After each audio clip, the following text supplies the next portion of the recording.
Twists and Truths presents Dialing the Wrong Number. John Matthews had been a commercial lawyer in Manhattan for 5 years, long enough to know that the job never really ended. Most nights, he left the office long after the cleaning crew. He loved his wife, Tammy.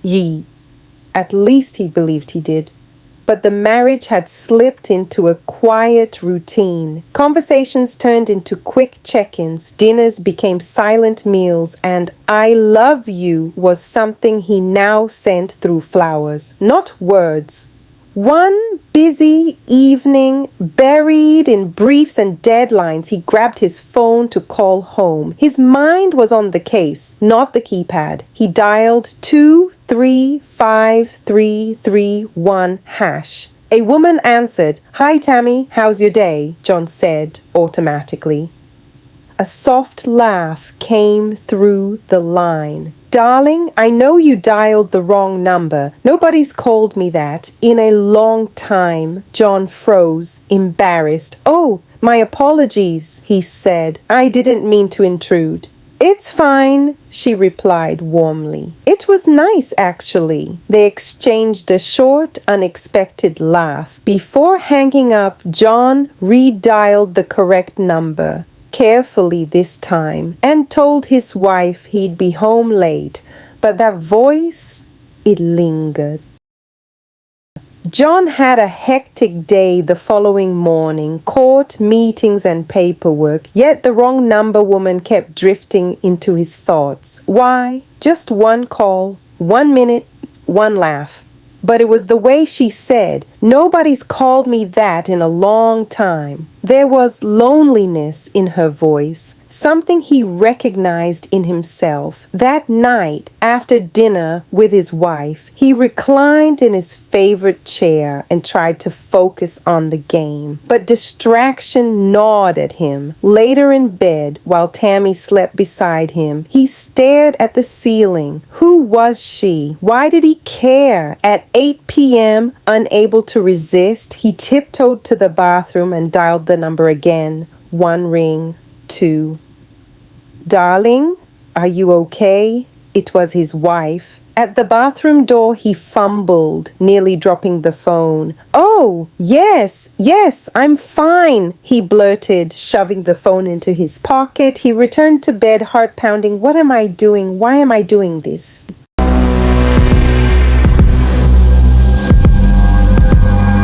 The next day at work, the curiosity became unbearable. Instead of calling directly, he asked his secretary, Pauline, "Can you dial this number and transfer it to me?" But Tamika, though he didn't know her name yet, was in the middle of arguing with her husband. She answered sharply, hung up angrily, and Pauline shrugged. John felt an odd stab of disappointment. Later, while driving home, he stopped at a red light and dialed again. "Hello?" She answered, tired but familiar. "Hi, it's me, the wrong number guy." A pause, then a warm exhale. "Oh, I remember. How are you?" They really talked. 5 minutes, maybe 10. She said her name was Tamika. Her voice carried the weight of someone unseen in her own home. When John hung up, he felt connected deeply, strangely, like she understood a part of him his own home no longer touched. A week later, Tamika called him first. "I shouldn't, but I wanted to hear your voice." She warned him that she had a jealous husband. He assured her that he had a loving wife. But loneliness can make two strangers feel dangerously familiar. Phone calls turned into little confessions. Confessions turned into longing. Longing turned into plans. At home, Tammy sensed a shift. John was quieter, distant, smiling at nothing, staring at the ceiling instead of talking to her. One night, her suspicions sharpened when John spoke in his sleep. "Tamika, that feels so good." Tammy slapped him awake. "Who the hell is Tamika?" "What? No, I said Tammy."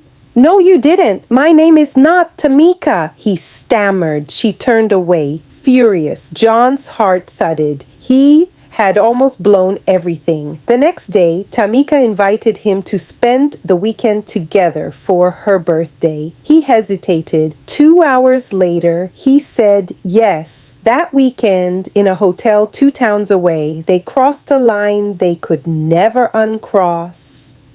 Passion, comfort, escape.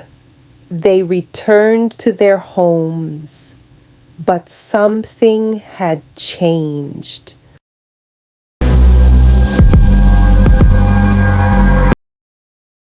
John came home late one evening. He told Tammy he was working late. She didn't believe him. That night she followed him. 2 cars behind, lights off, heart pounding. John drove into Queens to a house she didn't recognize. Inside, John and Tamika shared dinner, laughter, and each other until the sound of keys rattled at the front door. Mike, Tamika's husband, had missed his flight and returned home early. John scrambled for his clothes. Tamika grabbed a robe. Mike stepped inside and saw everything. Rage reddened his face. He stormed to the cabinet and pulled out a gun. Who is this man in my house? John dropped to his knees. Please, please don't shoot. And then the doorbell rang. Tamika opened it in panic. A woman burst inside crying, "Please help me." It was Tammy. John's stomach dropped. "What the hell? You?" Tamika gasped. "You know her? She is my spouse." Mike's eyes widened.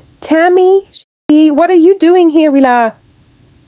"I live here." Silence, 4 hearts pounding, 4 lies exposed. Tammy finally blurted, "I followed my husband here, and I followed my wife." Mike said. The truth came out. Tammy and Mike had been having an affair with each other for over a year. John and Tamika stared at them, betrayed and stunned. Mike lowered the gun, exhausted. No shouting, no screaming, just 4 broken people standing in the ruin they built together.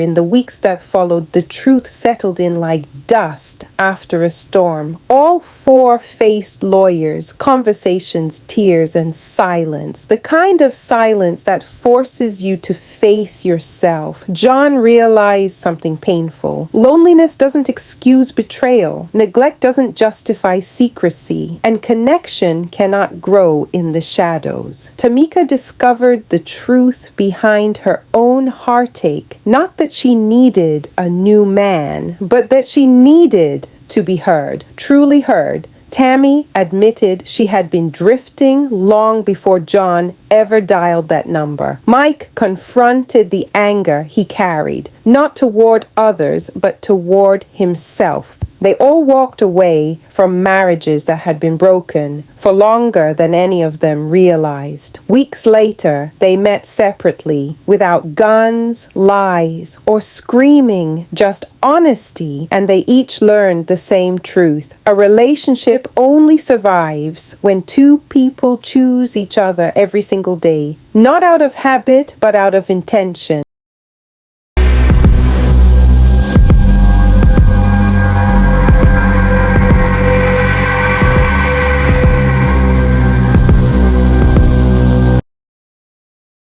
Secret weapon number 1, honest communication. Say the hard thing before the silence becomes a wall. Secret weapon number 2, consistent affection. Little acts mean more than grand gestures once a year. Secret weapon number 3, presence over perfection. Being there matters more than being right. Secret weapon number 4, accountability. Own your mistakes. Heal what you break. Secret weapon number 5, choosing love. Daily love is a decision, not a coincidence, even when it starts with a wrong number. In the end, their marriages ended, but their self-awareness began. And sometimes that is the only way to finally get the connection you were dialing for all along. But real connection doesn't end with a single moment. It's built day by day through choices, habits, and the quiet work of love. Before we close, here are the final secret weapons that keep love strong, the ones every couple should remember. Secret weapon number 6, emotional safety. Your partner should feel safe telling you the truth. Secret weapon number 7. Protect the bond guard your relationship from outside threats. Secret weapon number 8. Intentional communication. Talk to understand, not to win. Secret weapon number 9. Shared vision. Build something you both believe in. Secret weapon number 10. Partnership over ego. Winning together is better than being alone.